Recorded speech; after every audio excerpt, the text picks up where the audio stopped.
I'm back. This is Pub and Ball, and I'm on behalf of Neocol, just kind of exploring the interactions with some of their key near and dear clients and their activations. And I'm here today with Chris Duncombe of Imprivata. He is currently the VP of Business Operations and Systems. Welcome. So let's start with this. You've been with Imprivata for since 2013.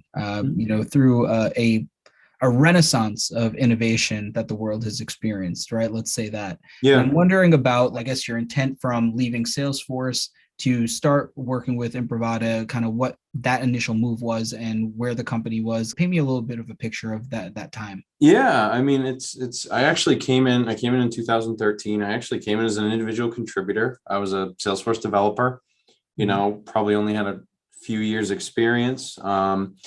Company, I want to say it was under 200 employees when I joined, and we really only sold one product, so came in, we had a very successful one product, and we've, in the last 8 years, so much has happened. We've gone public, we've come back private, we went from a one flagship product, company to really being a platform, and to have 9, 10, 11 different offerings. And quite honestly, being quite acquisitive, like that's our growth strategy. Is we have some organic growth, but a lot of it is through M&A. So with all of that, you can imagine our systems and processes had to really evolve. It's very cyclical, right? We've had some dips and peaks and valleys, and had to do some things. We've implemented different quote tools. We've implemented different contracting tools. Our entire business model has really changed. And that's when we, started engaging with Neocol, right? Yeah. So, I mean, why don't we take a step back and if you can, maybe giving a bit of a company overview. Sure. We're basically a digital identity company, right? So we started off with, people, we're the tap and go guys, but it's a lot more than that, right? We strive to kind of be the owners of digital identity, whether that's, when you're tapping into a machine, when you first get hired, that you're getting provisioned with the right permissions, that you can do the right things, that, you can safely send messages, to each other that are HIPAA compliant, that you can, safely e-prescribe substances, it's all about that digital identity and that trust. That's really what Imprivata is. In terms of your company, like how many clients are you servicing between all the various products that you offer? We have about 3,000 customers globally, give or take. Got it. And you had mentioned that when you started in the company in 2013, you had less than 200 employees. Where is that at now? I want to say we're in the 650 range right now. Wow, that's great. Yeah. Is everyone virtual? This is just a curiosity on my side. Are you all virtual now? Well, we all kind of became virtual very quickly with COVID. We were very heavy on site, pre-COVID, but I think like a lot of companies, we learned that it worked. Yeah. And so we're coming back now. I'm in the office today, but we're quite hybrid. There's a lot of people that are fully remote. There's a lot of people that are 2 days a week, so it's working well. Yeah, I kind of enjoy this choose your own adventure work style and environment that's offered between a lot of companies. So great to hear that. Where is your office located? We're in Waltham right now. We were formerly in Lexington, Mass, and now we're in Waltham. And great updated space, brand new construction. It's really nice. Good deal. All right. So you mentioned you were on the development side over at Salesforce. Can you talk through a little bit about the priority from your desk specifically? Yeah, sure. I mean, I have a team of, developers, admins, analysts. We are heavy CPQ users. So that's a big part of our business, is enabling sales to do all the crazy things sales wants to do. They never want to sell something vanilla, so they need options, and we're there to kind of make that seamless and easy, even though behind the scenes there might be a lot going on, to help them do it in an easy way. It's to your point. There's a way more moving pieces than just. There's a lot behind the curtain, right? But if we're doing our job right, they're unaware that anything's behind the curtain, So that's what we're constantly trying to do. That's a great way to put it. So this kind of transitions me into, what were the goals leading into, let's say, looking for solutions, such as Neocol, to kind of help through, let's say the forward path of the company. Yeah, I mean, so traditionally we've sold on-premise perpetual, technical solutions. And much like many of the other companies that, we're trying to go to the SaaS model, right? That's the way of the future, the recurring revenue. So while our engineering department is taking on a giant task of basically rebuilding our flagship product from the ground up in a SaaS environment, to be sold in that way, we're undertaking kind of a sister project, I'd say, to make sure the business can make that evolution as well, because SaaS is different. The entire metrics change. Your GAAP accounting metrics, they're important, but that's not really how you measure SaaS businesses. It's all about ARR and recurring revenue, and making sure, while there are still 9-figure deals out there, SaaS is a lot about volume and velocity, and you need to make sure that the system can do that. And if there's a lot of manual touch points, those are roadblocks. So our whole goal is getting, we want to crawl, walk, run. So we want to eventually get to no touch orders. We want to start to get to less touch orders, then low touch orders, and then no touch orders. So it's really making that journey. And that's really kind of when we started talking with Neocol, honestly, was for that journey. Is, the company itself, our product is making, this big, massive change. How do we ensure that kind of the back office, the systems, the processes don't become a bottleneck and keep up and allow them to do that? It's a huge goal, right? It's a huge transformation that you're essentially looking to now journey down. And Right. So that starts with, you mentioned CPQ and billing. Can you talk a little bit through the elements of Neocol solutions that you're looking to implement, or you have been? Yeah, absolutely. So they're helping us quite a bit it's more than just CPQ, right? So CPQ is kind of the technical solution, and absolutely that's a big part of it. But, I look at it as more of the entire quote to cash process, right? Because while some of this is systems, a lot of it's a paradigm shift for the business. And this is how you work in the system, but this is also this is the way you think about things now. And this is your process now, because the system is great. And, if the system can stand on its head, awesome. But if you don't have the right people with the right mindset and the processes in place, it's going to fail. So it's a lot about the people and process as well as the systems, but CPQ is a big part of that. They're helping us on the community side as well, to your point, because at some point, this is kind of that crawl, walk, run. We're crawling first, but somewhere in the walk, run, we're going to want to expose a lot of that to our customers, to our partners. Partners want to, do a deal with us. They're on the phone. They're talking to us.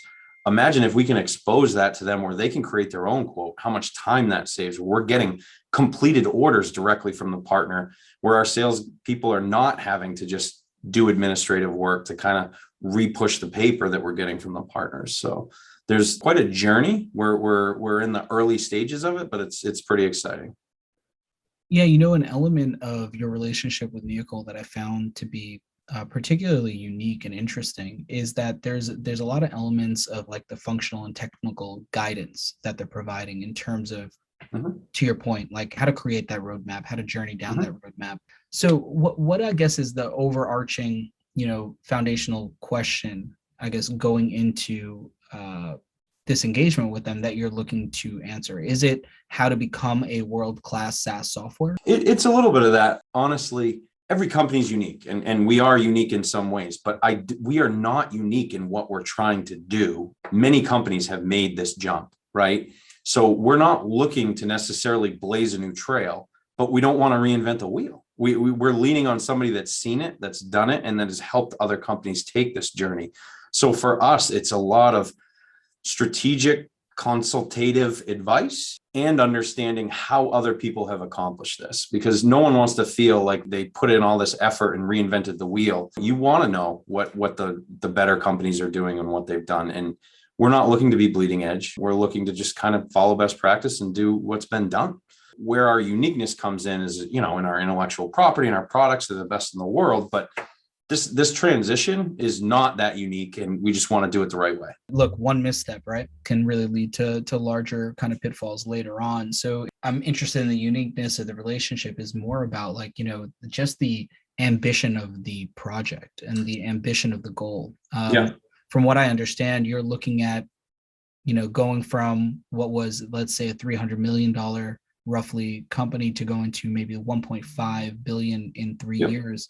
Uh, Yep. can you talk a little bit about the process of helping you envision transformation? Yeah, sure. I mean, the way we talk about it, the way we kind of kick this off both internally and with Neocol, it's not, guys, we want to be $1 billion company. It's guys, by 2026, we will be $1 billion company. It's just, we have the projections, our M&A strategy, it's going to happen.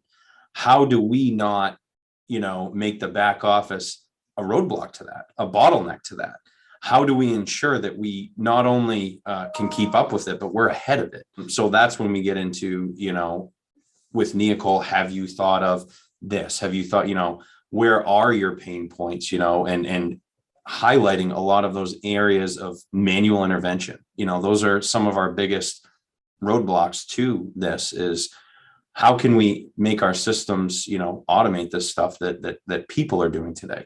How can we get away from printing things? How can we get away from, validating the same data 8 times as, in the checkpoint? How do we streamline this process, make it less people heavy and make it smarter so that we can have the people doing different things and things that add more value? So the first day you're tossing out the fax machine and the printers. Is that I'm what hoping so. We got rid of the faxes. We're not quite there, but the printers do have to go. What goes into the coordination of, let's say, the guidance aspect and the kind of like the soft values that they're driving your way? Absolutely. Because, they've done this many times and we work with our SAs at Neocol. We hit the brass tacks when it's, the things that are unique to our company. Well, okay, so here's the thing with our legal team and here's what you got to know. And here's kind of the little uniqueness, like we're not like everybody else.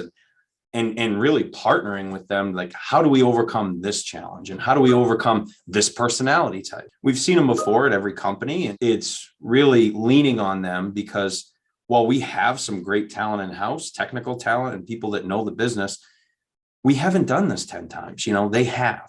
So it's really leaning on that expertise and understanding what's going to get us there. Yeah. So, I mean, you're now roughly 1 year into the engagement, and Sure. you mentioned that the overall goal was to hit 2026. Mm-hmm. Where are you in the process? Kind of what's been the last year? Like what foundation has been built? We're basically re-architecting. I would say we're re-implementing CPQ, ensuring that, all the challenges we've had in the past, and really they came from, we grew from a one product company and bolted on some other ones. We're rethinking the entire thing. We are a platform company. We want to be able to sell anything with anything, and today there's challenges there, right? So we're starting from the ground up, and we're rebuilding. And a lot of that they've helped us with is taking off the layers we've built on. And it seems silly, but you got to break it down before you build it up. And a lot of the help that we're getting from them is how to appropriately break it down. So that's been a big piece of it. And that we're at the point now where we're mostly broken down and starting to build back up, but we're just starting to build back up. I want to say our first big milestone release is in April. So we're about 6 months away. So we're starting to build back up, which is very exciting. Are you feeling more excited and confident about the goal of 2026 internally? Like, how is your company now internally talking about this and moving forward? In working with Neocol, I think it was a vision kind of before, like, hey, we're going to do this. And now that we're in the midst of it, everyone's very excited, not just from the conversations we're having, but even some of the demos of things that are possible, because they were all theoretical before. We're starting to see some of the tactical things that we can do. Everyone's very excited. Does it feel more or less approachable now? Oh, it absolutely feels approachable. And I think that's the thing is sometimes you get into these projects and you have, you can get sold on a vision and then kind of the tactical execution of it is disappointing. And that's just absolutely not the case here, where it matches it's matching the expectations, so far, but it absolutely is.